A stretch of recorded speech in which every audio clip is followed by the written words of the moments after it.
Final update. I walked into my parents' house after my shift to find all my belongings thrown across the front yard. My mom was standing on the porch with a megaphone. "Attention neighbors. We're finally evicting our 28-year-old failure son." My dad was spray painting loser on my boxes while my sister filmed. "This is what happens when you're a disappointment." My brother was posting signs on the lawn. "Free stuff, from a freeloading parasite." Neighbors were coming out to watch. My mom continued on the megaphone. "He owes US $12,000. Hasn't paid rent in 2 years." My dad grabbed my laptop and smashed it on the driveway. "Worthless computer for a worthless person." Mrs. Canderson from next door clapped. "Thank God. That eyesore is finally leaving." My dad threw my TV from the second floor window. It shattered. Everyone cheered. I just smiled and loaded what wasn't destroyed into my car. Before getting in, I turned to face them all. "Two can play this game. Soon, you'll see my revenge." I finally answered one of Gabriella's calls that afternoon. She was surprisingly calm. Said Dad had already lost 3 more clients who'd heard about the lawsuit. The business was hemorrhaging money. Mom had been uninvited from her charity committee after someone shared screenshots of the megaphone incident. Gabriella wasn't calling to guilt trip me. Surprisingly, she just wanted to know if I was okay and to warn me that Dad had been driving around looking for me.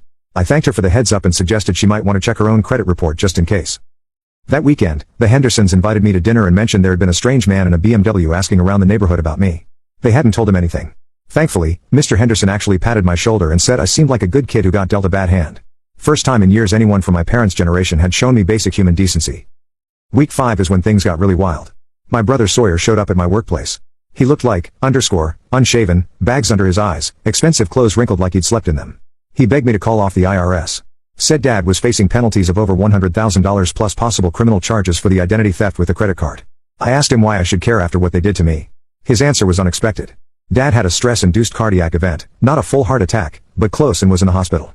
Mom was blaming me, saying I was killing my own father. For a split second, I actually felt guilty.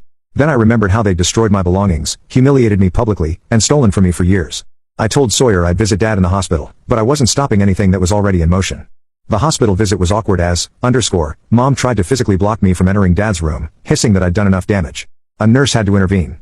Dad looked smaller somehow, hooked up to monitors. When he saw me, he didn't yell or threaten like I expected.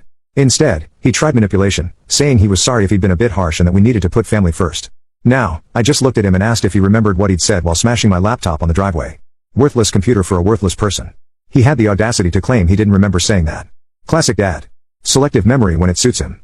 I left after 5 minutes. Didn't see any point in arguing with someone who would never admit fault. Mom followed me to the parking lot, switching between crying about how I was destroying the family and threatening that I'd regret this when they were completely ruined. What they don't get is that I never wanted to ruin them. I just wanted consequences for their actions. For once in their lives, I wanted them to face the results of their choices instead of manipulating or bullying their way out of trouble. Last week, Gabriella called with an update. Mom and Dad are selling the house. They can't afford it anymore with the business failing and the IRS penalties. They're downsizing to a condo about half the size. Dad's business is basically over.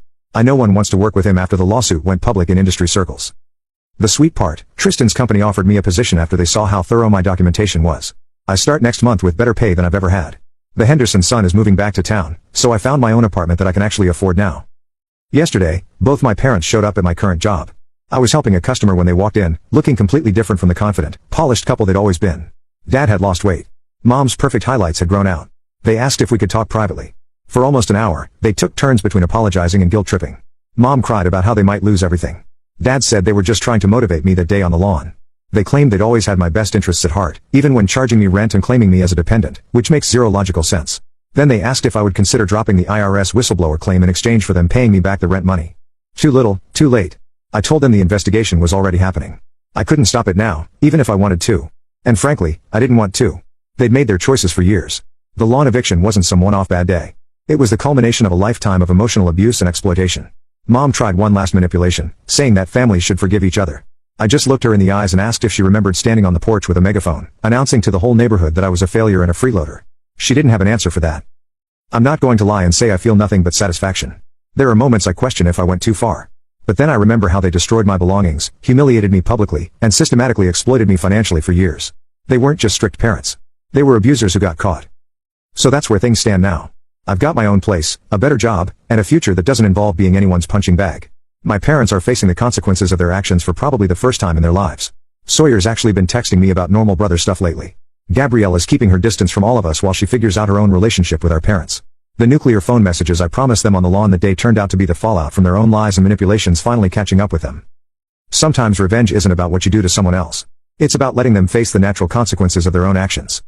For everyone who supported me through this, thank you. I never would have had the courage to stand up for myself without your advice and encouragement. For anyone else dealing with toxic family members, document everything. Know your worth and don't let them gaslight you into thinking their abuse is normal.